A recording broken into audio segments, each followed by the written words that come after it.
د ننګرهار ګمرک ریاست مسؤلین وایي په تیره یوه میاشته کې د صادراتو او وارداتو په جریان کې په زیاته اندازه توکي نیولي چې د قاچاق کېدلو هڅه یې کېده. د یاد ګمرک مسؤلین وایي په صادراتو کې 1 کیلوګرامه قیمتي او نیمه قیمتي ډبرې، 5 مخابرې، یو دوربین او د امریکایي وسلو پرزې نیولي چې پاکستان ته د قاچاق کېدلو هڅه کېده.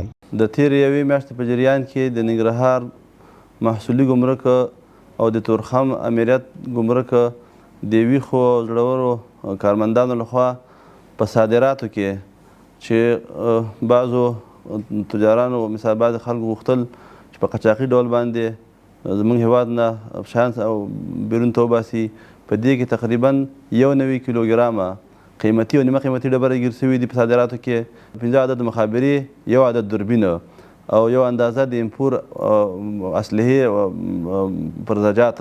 مسؤلین همداراز وایي په وارداتو کې بیا 3500 کیلوګرامه هایدروجن پر اکساید، 4200 کیلوګرامه امونیم کلوراید چې په چاودیدونکو توکو کې ترې هم استفاده کیږي، او 80 ټنه بې کیفیته شین چای چې د هیواد بېلابېلو ولایتونو ته د انتقال هڅه کېدله نیول شوي. دوی زیاتوي د نیول شوو توکو په توره 8 تنه هم نیول شوي دي چې د لا څېړنو لپاره اړونده ارګانونو ته ورپېژندل شوي. او په وارداتو کې تقریبا 3500 کیلو هایدروجن پر اکساید چې دا تحت کنټرول مواد دي دا ګیر شوي دي، 4200 کیلوګرامه امونیم کلوراید یعنې د وینځلو صابون په بوجیو کې جابجا شوي وو، دا زموږ کارمندان نیولي دي.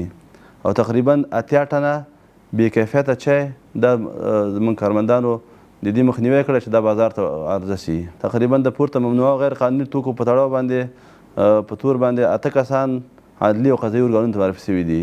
بل لور ته د ننګرهار اوسیدونکي وایي خوښ دي چې د نورو هغه توکو ترڅنګ چې خلکو ته په درانه کچه زیانونه اړولی شي د بې کیفیته توکو د وارداتو مخه هم نیول شوې. دوی له مسؤلینو په دغه برخه کې د لا نور دقت غوښتنه هم کوي څو هیواد ته بې کیفیته وژونکي شیان راوارد نشي او نه هم له هیواده هغه څه صادر شي چې د افغانانو شتمني ده. دغه نه موږ ډېر خوشحاله یو چې دغسې نور کارونه همداسې وکړي، دا قاچاقي مالونه ونیسي او مخنیوی وکړي. هغه څه چې افغانانو ته زیان رسوي هغه باید راوارد نشي. موږ دې ډېره ستاینه کوو چې دا کوم غیر قانوني چې راځي دلته بې کیفیته مالونه راځي موږ ملک ته را داخلېږي، دې ولایت ته داخلېږي، دوی باید دا بند کړي او مه راپرېږدي دې ملک ته چې زموږ د ملک زموږ د خلکو په زیان دي. دا په داسې حال کې ده چې څه موده وړاندې د ننګرهار ګمرک او همدارنګه د تورخم ښارګوټي کې په زیاته اندازه خوراکي او غیر خوراکي توکي چې د یو شمېر خلکو لخوا یې د قاچاق هڅه کېده نیول شوي وو. سحرګل احساس، امید راډیو، ننګرهار.